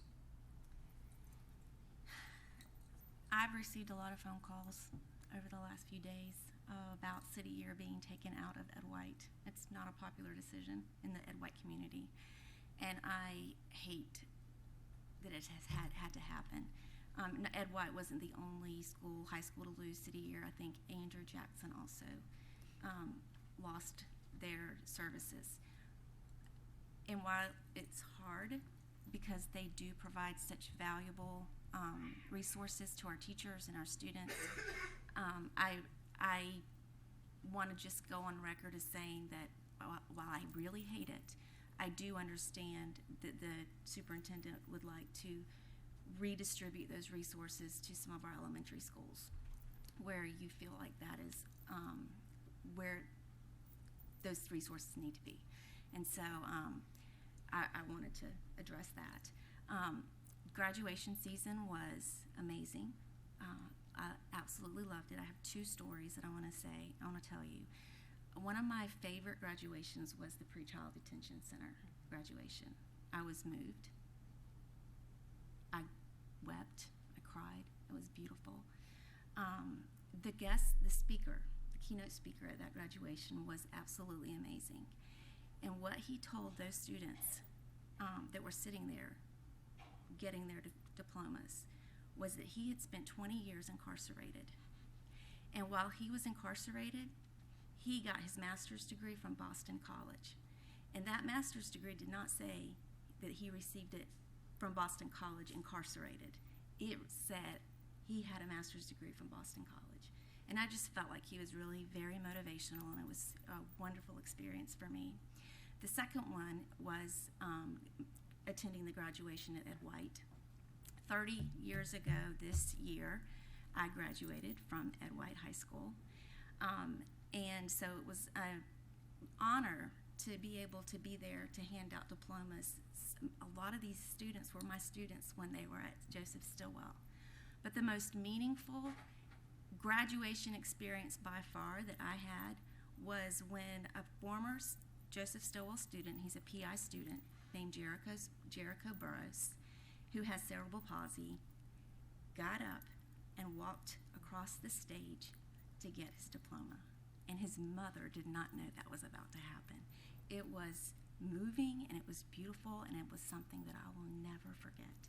And so my first round of graduations were so meaningful, and I've written it down on my journal, and I'm so grateful to be a part of that. And I want to say thank you for all of the service to all of our teachers who are retired. Going to the DCPS retirement luncheon was wonderful. Some of those teachers were teachers of my students, my kids, my kids I actually raised. Those were some of my teachers that I've known for a long time. And so thank you for your service. That was wonderful. And then last but not least, I just want to say, teachers, you have earned it, and you deserve it, and enjoy your summer vacation. And students, you keep up the good work. Study, read every day for 20 minutes. Don't forget to read every day, and enjoy your summer. Thank you, Board Member Grimes. I know you don't ever like to go first, so I was trying to delay that. Yeah, absolutely.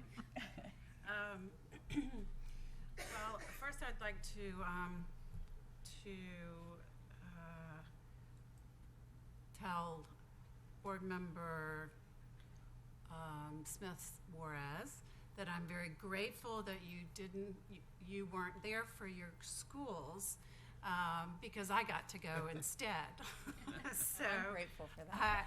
I appreciate Not that I wasn't there, but that you went. Yeah, right. Because it's hard, because I only have one high school. So unless somebody gives me other high schools, I'm like, don't do it. Of course, Sandalwood, it was over 600 kids. So, but it was a very, and this is the best part of what we do. It just was wonderful. And I also went to Inglewood, which also was a wonderful. And the superintendent talked about how the kids actually do the. It's no more that you have to bring in some boring speech person but the kids do such a great job. And I really, probably the person I think that, besides the principal, because I know it must be very,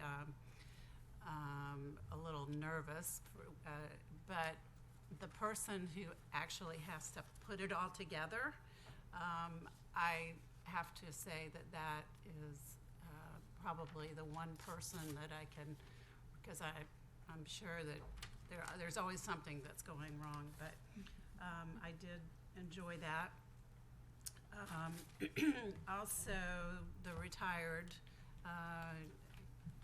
the teachers and staff that are retired, that's always, and in some ways they say, but I love what I do, and that really makes a difference. And so I was very happy to be at that particular occasion. And of course the PTA, that's my roots. The PTA is my roots. And so I am so pleased that we have, for the district, a really good PTA and do wonderful things for kids. And I just want to say thank you to our chair and to our superintendent. I know and I have to say, Mr. Jones too. But I know y'all have, this has been a heavy burden for y'all to carry, and certainly the rest of us certainly need to do what we can do to get where we need to be. And I think that, that's it. Okay. And you are a lifetime member of the PTA. I believe you received that award. I don't know what that gets me, but I'm glad. Yeah. Vice Chair Jones. Get you a seat on the Duval County School Board. I think I attended 6 graduations. The one at Palm Avenue is always special. I try to make sure I make that one. And all 4 of my high schools had over 90% graduation rate, and I think that's to be commended. I challenged Mr. Turner at Paxton because he had 99% last year. He pulled my arm and said, we got 100 this year. So Paxton graduated 100% of their students, and that's always good. And I think we're on the right track in that respect. Attended several 5th and 8th grade award ceremonies. I think that 5%ers are going to be outstanding students in the future and outstanding leaders for our community. And also want to extend my congratulations to all those retiring DCPS employees. They were very happy, and hopefully they won't stay away too long. They'll come back in some capacity and help us out because we need that knowledge that they have.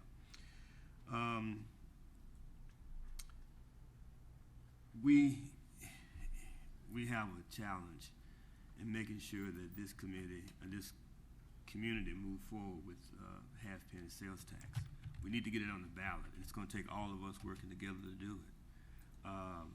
I think we have a very good story to tell. I think it's compelling. I think when people look at the condition of our schools, they realize that we need to do something. And the half-penny sales tax is the best option we have available. And I think on the June 11th and June the 18th, at those council meeting and following committee meetings, we need to be present. We need to start talking with our council members now. Some are saying, well, I don't know what the plan is. We need to let them know what the plan is. We need to let the public know what the plan is. And we need to be clear in our efforts to get it on the ballot. That's important. Nothing can happen in spite of all our goodwill. Nothing can happen until we get on the ballot and give the voters an opportunity to vote. And that's all we're asking. Give the voters an opportunity to vote and get involved. 5 o'clock on June the 11th, we need to be there. 9:30 at the Finance Committee on the 18th, and 2 o'clock on the 18th, we need to be there at the Finance meeting to let them know that we're concerned. And it's not about us, it's not about the superintendent, it's not about the school board, it's about our children and giving them a good environment to learn in. Excellent facilities, and that improves academic success. And we know it's important, but we also got to communicate that very effectively to our city council members who have to make that decision to put it on the ballot.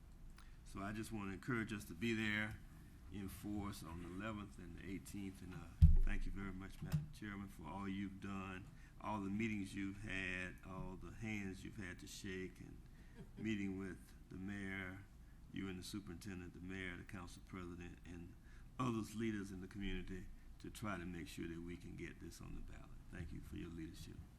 Thank you. So I didn't know I had a principal retiring until Dr. Green leaned over to me at the celebration for retirement, and she told me, and I said, did you make her mad? That was my, and she said no. And so Principal Snedden, who is the principal at Greenland Pines, did retire this year. She's been there a long time and certainly made a difference for students in District 7, and we appreciate her leadership. Graduation is always one of my favorite times of the year. I think every time I can just listen to that graduation march over and over and over. I did have the opportunity to attend Douglas Anderson's graduation. They too had 100% graduation. And can I just say they had $20 million in scholarships. I attended a few other ones, but no one reached that high. There was I believe it was Atlantic Coast that was 12 million, but Douglas Anderson's was the most impressive, and I just share that, and I know that as their board representative, you're proud to hear that. But graduation ceremonies are always a fun time. It's been a busy month, and I am certain that as we continue the conversation with the community regarding our needs with facilities and our intent to make a difference for children and to provide a better future for public education and our community, that as people learn more and become more engaged and join the conversation, that at the time that the referendum is voted upon, it will pass and it will be a new day in Duval County for our schools. So having said that, do I hear a motion to adjourn? Adjourn. I was moved by Vice Chair Jones and seconded by Board Member Willie. All in favor, say aye. Aye. We are adjourned.